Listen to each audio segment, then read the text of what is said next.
Today we're talking about the prophetic books. We'll be going all the way from Isaiah to the book of Malachi. The prophetic books are divided into two parts. First we have the major prophets, and second we have the minor prophets. We're going to begin today with a brief description of each of the major prophets. All four of our major prophets prophesied after the apex of the Old Testament, when the Queen of Sheba visits Solomon. So, Isaiah is our first. He prophesied for a long time under four different kings, the last of whom was Hezekiah. Isaiah's prophecies are notable for many things. First of all, they are very beautiful, magnificent, wonderful, and just elevated. Isaiah had a huge vision of God, and he is able to portray that to us. In addition to this wonderful sense of God, Isaiah also left us with some key prophecies about Jesus. Isaiah 7:14, "For the virgin will conceive and give birth to a child," as well as Isaiah 53, perhaps the most quoted Old Testament text in the New Testament, with its graphic and precise description of the crucifixion and resurrection. Then comes Jeremiah. Jeremiah had a very difficult time. He was the prophet who helped to lead Jerusalem after the fall of Jerusalem and the exiles into the Babylonian captivity. It wasn't an easy job, and it was very difficult for Jeremiah. He's very honest about his depression and his sorrow during this entire time. But Jeremiah also gave us hope, perhaps more so than anywhere else in Jeremiah 31, where he spoke of a new covenant. "The time is coming, declares the Lord, when I will make a new covenant with the house of Israel and with the house of Judah. It will not be like the covenant I made with their forefathers when I took them by the hand to lead them out of Egypt, because they broke my covenant, even though I was a husband to them, declares the Lord." The failure of the Mosaic covenant was not God's fault. The people broke it. God kept his word about what he would do when they did break it. Moving on in Jeremiah. "This is the covenant I will make with the house of Israel after that time, declares the Lord. I will put my laws in their minds and write it on their hearts. I will be their God, and they will be my people." That's good news. Lamentations is next. Lamentations is the mourning of Jeremiah over the fall of Jerusalem. It teaches us a very important lesson, and that is, even though God is sovereign, that doesn't stop sad things from being sad. The fall of Jerusalem was devastating. Remember that Christ wept for Jerusalem. So Jeremiah did too. And sometimes so are we.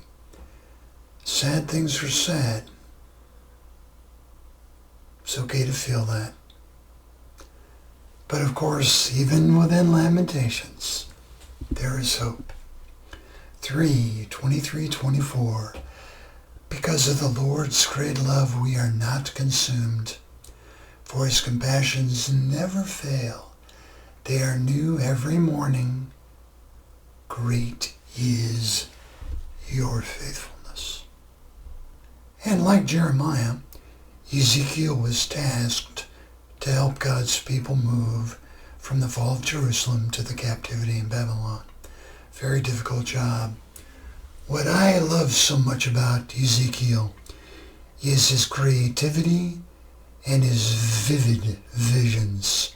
The wheel within a wheel, the valley of dry bones.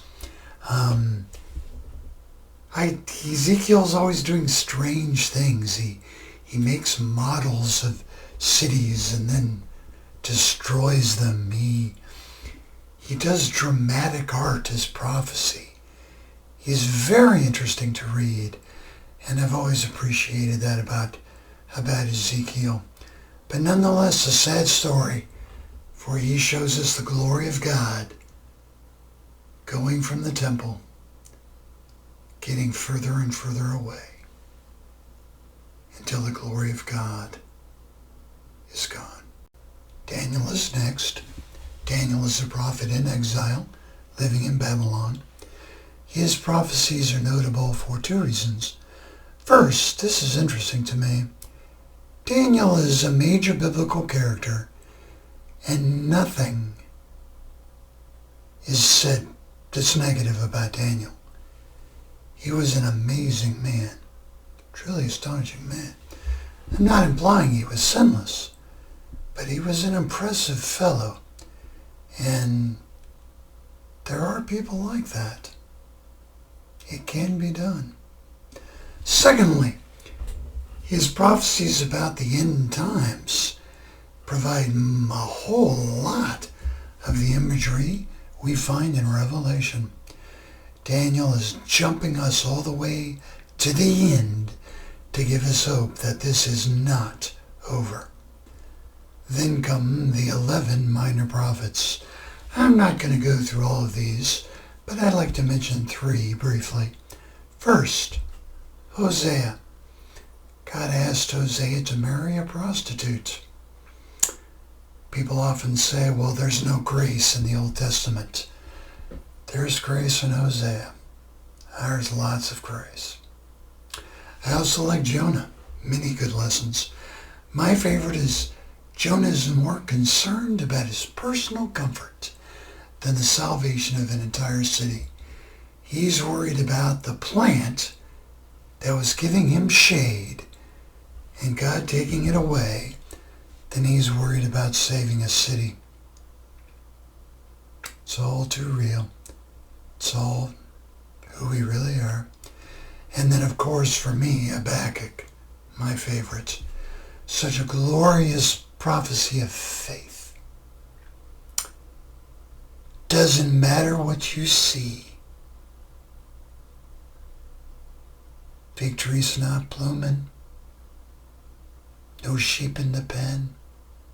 Doesn't matter. God's still God. He's still going to do it. Faith. Even though the prophetic books are glorious, they can be difficult to read sometimes. And I want to encourage you, as you read through these books, don't think so much about the kings and the histories and the countries. Think about God. What is God doing? Who is this God? Focus on that. There's a lot of good stuff here. So we're not quite through with the Old Testament. I'm going to spend one more week focusing just on the purpose of the Old Testament. Why is this lengthy section of Scripture here? We'll do that next week, and if you'd like to think about it, ask yourself this question. In a classic Western, when does the hero show up? Thanks for joining me. God bless. My name is Martin McCorkle.